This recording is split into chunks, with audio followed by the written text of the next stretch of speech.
Like on that end. Yeah. That on there. A little dark. No, this blind too bright. Hello.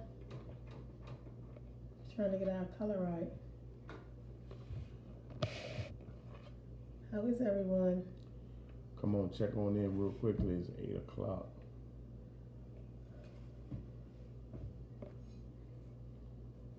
I'm cloudy. What was that? That's not bad.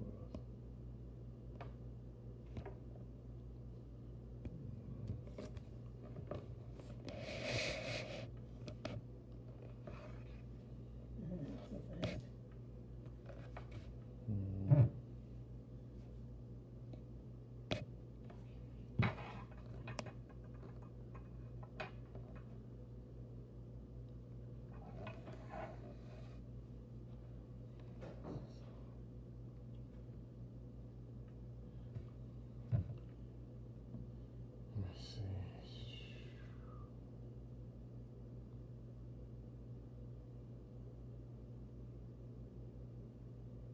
We live. Somebody talk to us if y'all can see us. Okay. Hey, Sister Joy. All right, we trying to make sure. Can you see us? It looked dark to us.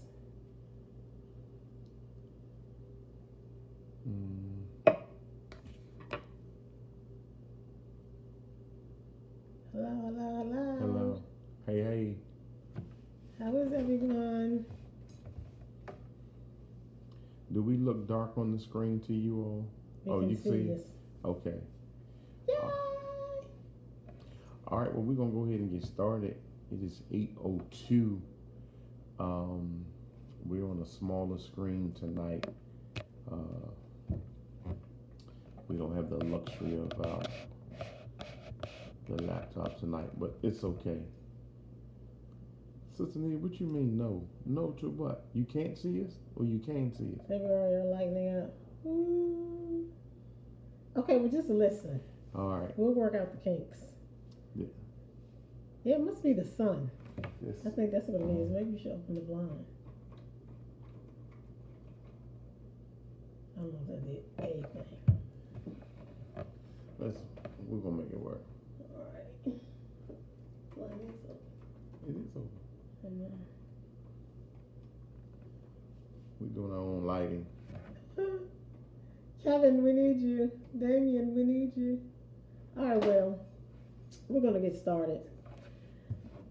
Mighty Marriage Moments tonight, Thursday. I don't know what today is. When I'm not at work, I lose track of days and times.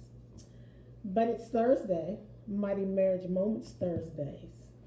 And today we're going to be talking about on the lines of kind of like interpretations. Sometimes spouses or significant others and one another get into disagreements, blowout arguments because of the way something was interpreted. Correct. You know, someone said something one way but meant it a different way, or vice versa. My husband has said it when he's ministering. He'll say, well, I don't know why people heard it that way. I don't know. Sometimes it's based upon our experiences, our upbringing, our flaws and faults, the things we enjoy, the things we don't enjoy. Like there's a wealth of things that causes people to, I don't like that. But okay. We light it. We light Okay, it up. let me see. I look like my bobblehead. Looking like a bobblehead in my hair. Okay, but there's a wealth of reasons why people interpret things the way that they interpret them. And so, I guess I want to say I would challenge you all to think about that the next time you are in the process of walking in a fence. In the process of, because you hear yourself, you hear the feelings inside, you hear how you're responding. Maybe you haven't even physically responded yet. Sometimes you've begun to physically respond. But I challenge you to be attentive to how you are interpreting what's being said. So, what do you want to say? Because what happens is that everybody will not process everything the same way. And when someone gives you the way that they processed it, you cannot say to them that's not what they meant, because that's how they process it. And a lot of times, even husband or wife, we always try to correct the individual on how they were interpreting some things, and you're not in their head on how they had begun to process it. So you have to understand and become very cautious when it comes to how things are interpreted concerning them. So I looked up the word interpretation, and it's like an explanation or meaning, a clarification and expounding. So it's just basically how I'm receiving, how I'm understanding, how I'm comprehending what's being said. And sometimes the way we comprehend it is not the way that the person meant for it to be said. Correct. So when Pastor Vance and I were away for our anniversary, we were talking about, my daughter said she had a revelation some years ago, and the revelation was, she said, you know what, she and I were on a mother-daughter trip, and she was like, you know what, Mom, I just got a revelation. I don't think Daddy likes vacations. Now, we're the type of family we vacation a lot pre-pandemic. Here, there, everywhere, in the country, out of the country, on ships, on land, in the air. Mm-hmm. And I'm always like, come on, let's do this, come on, let's do that, come on, let's do that. Pastor Vance is just like, well, my husband is just like he's present but absent. So we had this conversation while we were in Cancun, and I said, I repeated my daughter's revelation. Like, I don't think you like vacations, and it's okay if you don't. Like, I thoroughly enjoy vacations. So I'm like, and if you don't, that's okay. We're two different people. Like, I'll take vacations with my daughter, my family members, my friends. It's okay. But he just kind of had a look. Can you try to remember what the look was? I don't know. It was like, no. You know, he was responding with the look that went with, no, I do like it. And I said, I feel like part of it is you just enjoy being with me, which is a blessing. Oh, thanks. But I said, you don't have to go on vacation because that's something I like to do. Maybe once a year. Give me once a year. But see, we go all the time. And so maybe all the time is too much for you. So I said, I feel like maybe you just don't want me somewhere gallivanting alone without you. You want to jump in at any time? Mm-hmm. Okay. So then he said, I don't remember where in the conversation, but at some point in time he says, because I was saying, well, I mean, you don't do anything. I'm always like, let's do this, let's do this. And he's like, no. Or he'll do it, but like with a schmuck. So he said, well, I mean, I would do stuff, but I have a wife that can't swim. So, and so I was like, so basically what you're saying is you haven't been able to live your best life because you have a wife who can't swim. And he was like, go ahead. You got to jump in there. And I said to her, no, that's not what I meant at all. What I said to her was, what I was saying to her, now she went way left field. She like went to 1,000. And we weren't fussing. We were talking to each other just like this. And the reason why I said that there's certain things that I can't do or maybe limited in doing is because she can't swim. Because I am the one that's always trying to make sure that she's safe in the water. So it's like I adjust to what she's doing so she can float to wherever she's doing. Because my wife has this mindset that everything looks fun. It's hot. But she wants to do everything but forgot it takes a certain level of skill or swimming or being able to swim to do. So go ahead. I basically, my interpretation was, so basically you're telling me you've been living a boring life because I can't swim. I said, so that's unacceptable because honestly, if you felt like, thank you. I said, honestly, if you felt like you wanted to do other things, then say, hey, boo, I need you to get some swim lessons. Hey, I need you to be a little more confident in swimming. I took swimming in college, but that was just to pass my college course. I don't really have swimming skills. But hey, I signed us up for this swim class together, not just sit back and do nothing. Because then I felt like, okay, wait. So have you just been coasting through life on these vacations just as long as I'm happy? That's good. And I'm like, that's not good because you're a part of this relationship too. Like, right? That sucks. And I'm like, no. So basically, you're telling me it's because of me that you haven't been able to enjoy and have fun. And he just kept saying, I kept saying, no, you're missing the whole thing to what I'm saying. And I kept repeating, since we're here on this vacation, you can't swim. And the things that you like to do, basically, it would not be safe because you have one swimmer and a non-swimmer. So what I've done, that, like I said, it did not bother me because I can still enjoy the water, but at her level. See, because I'm not going to let her go to a level that I know that she's not capable of surviving in. And so I felt some kind of way because I felt like, one, can't see my finger, that he was just kind of dealing. Two, that was probably two. One was, so wait, basically, is it my fault that you haven't been doing things? And I was really like, what? And so that's when we thought about, okay, so that's all about interpretation.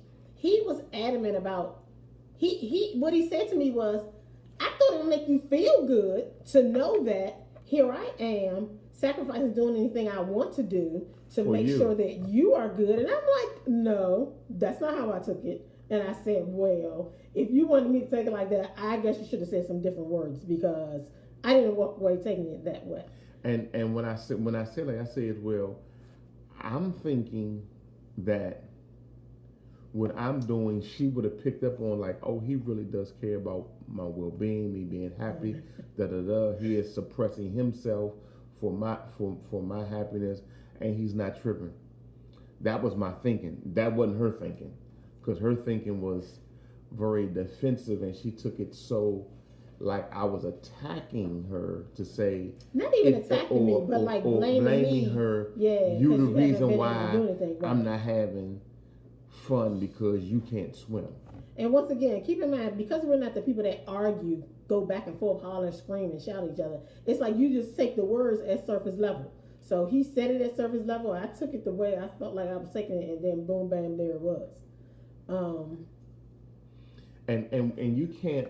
So that's why you have to really, especially with women. I know you all can make up a whole storyline in your head about whatever and be way off in left field somewhere, and it's not even the intention of the individual who you're dialoguing with. And if you learn how to like woosah for a minute and come back and say, okay, what did he really mean, or what did she really mean when that was said?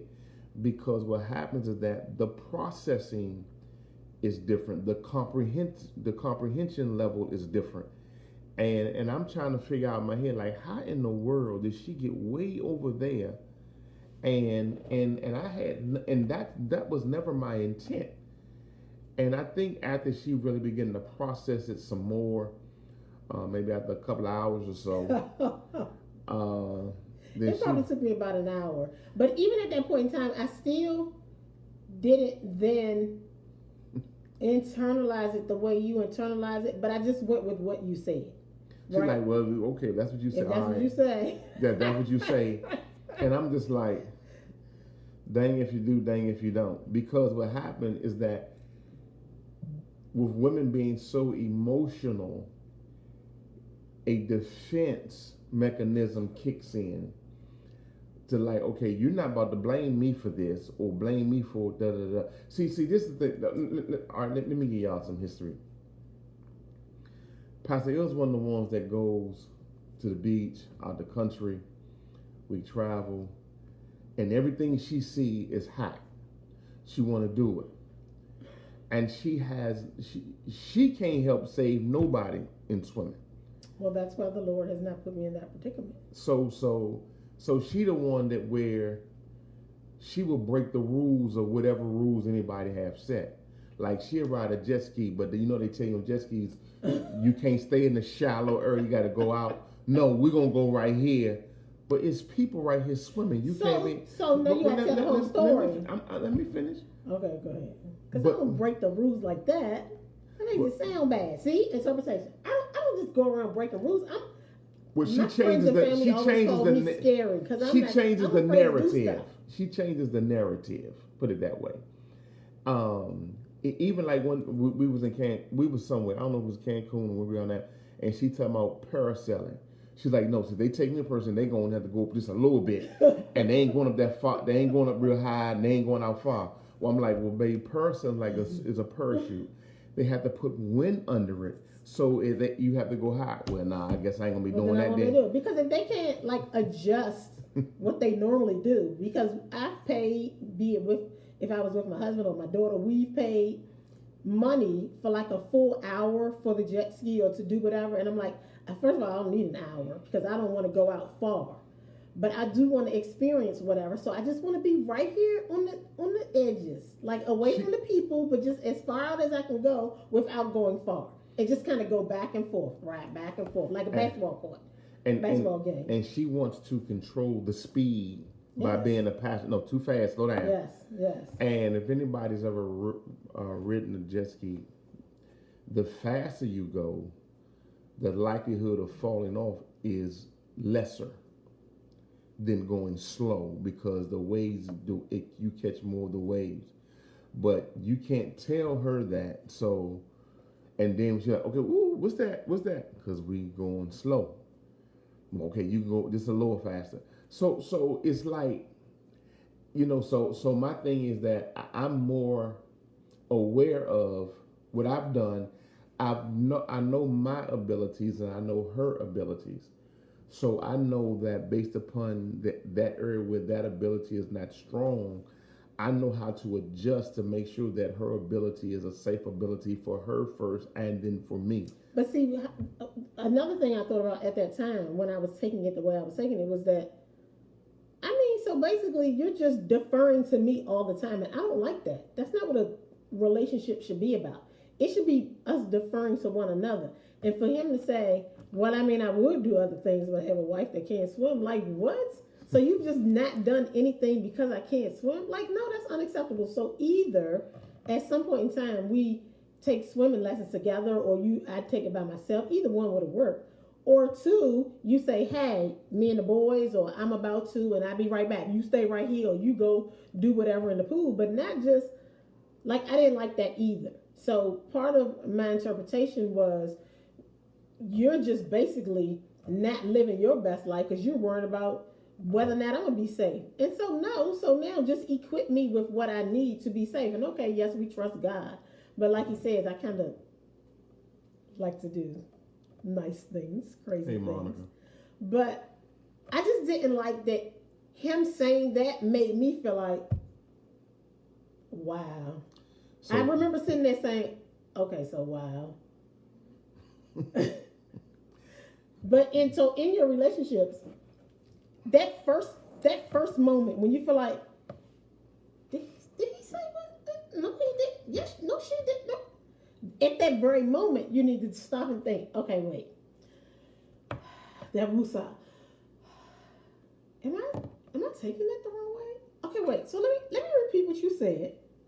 And what exactly were you trying to say when you said it? Because see, as soon as he said what he said, I walked away, and not walked away because we literally sat there at the restaurant table. I'm trying to stop saying that literally because you don't want to say it, but we sat there at the restaurant table for an hour discussing, going back and forth. Okay, well, I feel like you, and he said no. Like his continual stance was, I was really trying to make you feel like you're so special to me. Like you matter that much to me.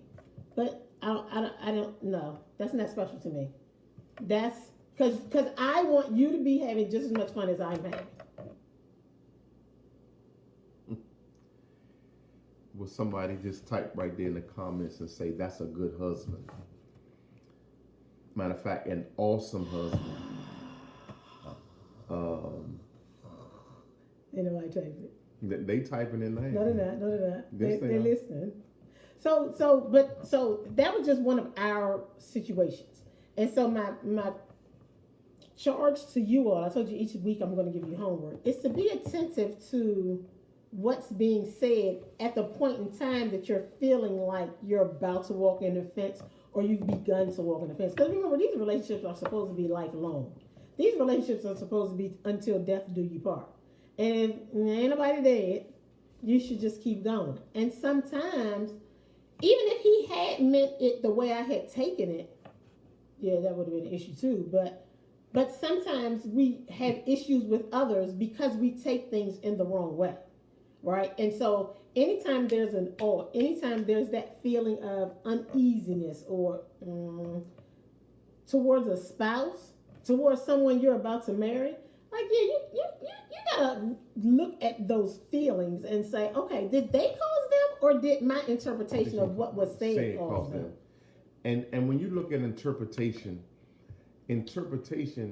comes from, I believe, based upon the intellect of the individual. First of all, so now what you trying to call me? No.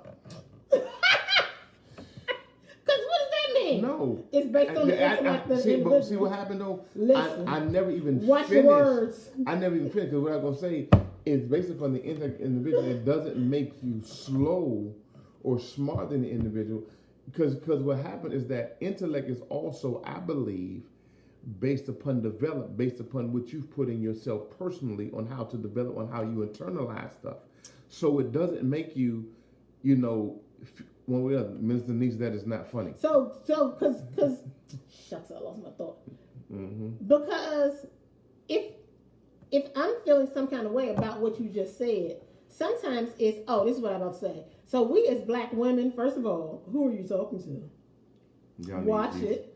Watch how you're forming your words. Watch to whom you form your words. And so we've got to get away from, I feel like that's that's that Eve trait that you're, because Eve always had something to say. That's why Adam, it was still Adam's fault, but she was able to coach him to go to that other tree. So you have to learn how to, Eve should just shut her mouth and not, And it's a work in progress, right? Because although I honestly meant, whatever he said about the intellect or whatever. So wait, what you trying to say, right? But so at that point in time, okay. So go ahead, finish your thought. Okay, I understand that that's your thought, but it don't make sense to me. No. See, but once again, is that where? See, but everybody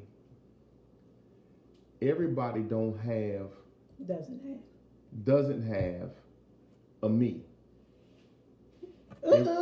I'm not tooting my own horn, but BB, is that what you're about to do? Yeah, and I'm talking about based upon, because some guys may interpret it like, no, I can't have no fun because you can't swim. Not even looking at, I'm making adjustments for her because of, first of all, it's my God-given assignment to protect you. So it's like I'm going to do what I'm supposed to do regardless of the fact. But now she's gotten better when she be talking about water sports. Baby, now come on, then that's not in a vein we should be in right now. But so one of the things that I walked away from the conversation with is that we will, because I don't know, maybe if I am, in a swim class and I feel better about, like a little more confident, because I know that the reason that I won't do certain things is because of a fear. But it's that big wide open ocean. I'll do stuff in the pool, but the wide open ocean, I like being right at the shore. But once again, but you never finish. Go ahead. So I was saying maybe I should be in a class, take a class. We could do something together. You know, we enjoy water aerobics, but if I take a class, maybe that would help me be more confident. But even if I do take a class or don't take a class, don't take a class, take a class, and still don't feel confident. My goal now is to make sure I'm finding water sports that you're going to enjoy. And if I got to sit at the shore and be your cheerleader, I can do that too. I won't feel like, oh, he's having all the fun. I'm going to have the fun I can at my level, and I want you to have the fun you can at your level. So you about to start doing some stuff. What the thing is that the first thing is identifying your level, because everything you see is not at your level, but you want to do You're it. right. You're right. So what happens sometimes, you have to learn how to be able to pull back from that mindset that, okay, I know, because I mean, we've told the story before. It's like years ago, we were on a cruise. We got off, and was it the Bahamas? Oh yeah, that was the first time we took the kids. And we took the kids, and what happened, Pastor El saw, you know, the water trampoline in the beach. Now, the water trampoline at that particular time was where you could walk up to it in the water, put your kids on it, we paid for it. Then all of a sudden we paid for it, all the kids got on there, and then the guy came along and pulled the water trampoline out further into the water. We were standing there like, it's moving? And it's oh my moving. God, where's it going? A boomer, go get the kids. So now, because she can assist, because now I have to go in clothes, swim to the trampoline, get the kids one by one off the trampoline, bring them back to the shore. And I kept saying to myself, I told her, but boo, it's right there. It's just right there. It ain't going that far. And now we have given free money away. I just wanted my kids back safe. Because she just wanted her kids back. But here it is. I'm overreacting. But the thing is, because I know what she doesn't know. But so 2 charges from this week to next. And like I said, I'm going to be assigning this homework. We're not going to do anything with it once you guys return, but it's for you to do something with it so that your relationships are better. One is, keep in mind 2 things. Whenever you feel offense, whenever you feel that, you know, that thing, that offensive thing that goes off inside. 1, I am committed to making sure that this marriage stays good, strong, healthy, all other attitudes you can think of till death do we part. And 2, we're on the same team. Because whenever you have that feeling that you're not on the same team, now you're in a defensive mode. Now you're checking them and whatever in regards to what they're saying and what they're doing, or what they're not saying, what they're not doing. And so, you know, I know that, what she say, rise to the occasion, cousin. That's true. It took me an hour to rise to the occasion, cousin, but I finally rose. But I didn't like that he was saying, my husband was saying, oh, I don't get to do what I want to do because you're a basic swimmer. Because that's what I internalized. Like, I don't want you not living your best life. Like, live your best life too. So what are we going to do to make you live your best life, opposed to, well, let me just defer to her? Yes, it's beautiful. Yes, he's a great husband. Yes, he's loving. Yes, he's doting. But he needs to enjoy life as well. All right, so 2 things to keep in mind as you go about your next 7 days. And as we drop these little nuggets, mighty marriage nuggets, each week, things should be getting better in your relationships. And I always remember when my husband was talking about getting up under our pastors who cover us. And I was just like, I feel like our marriage is great. Our marriage was great, but it has just exploded into greatness just by learning some strategies that we didn't have before or didn't really pay much attention to. Correct. So even if you feel like you're at a place where your marriage is great, your relationship is great, when you're taking in these little nuggets and you just store them, you store them, right? And then something will happen and it's like, ding, ding, ding, ding, ding. Let me store it till you pull it need to out. use it. Yeah. And I'm telling you, I felt like we were great. We don't need anyone to teach us what to do about marriage. We love each other. We're committed to each other. Yada Correct. yada yada. And that was in 2005. So we had been married, like 11 years. Correct. Then yeah. So, and I just felt like, oh my goodness, the relationship just catapulted onto a whole nother level just by listening to those who were above us, who were just spewing little tidbits into our lives. All right, so it's 8:30. It's 8:30, and we're out of time, but definitely not out of nuggets. So work on interpreting correctly, responding properly, and we'll see you this time next week. Mighty Marriage Moments. 8 o'clock p.m. Peace. sharp.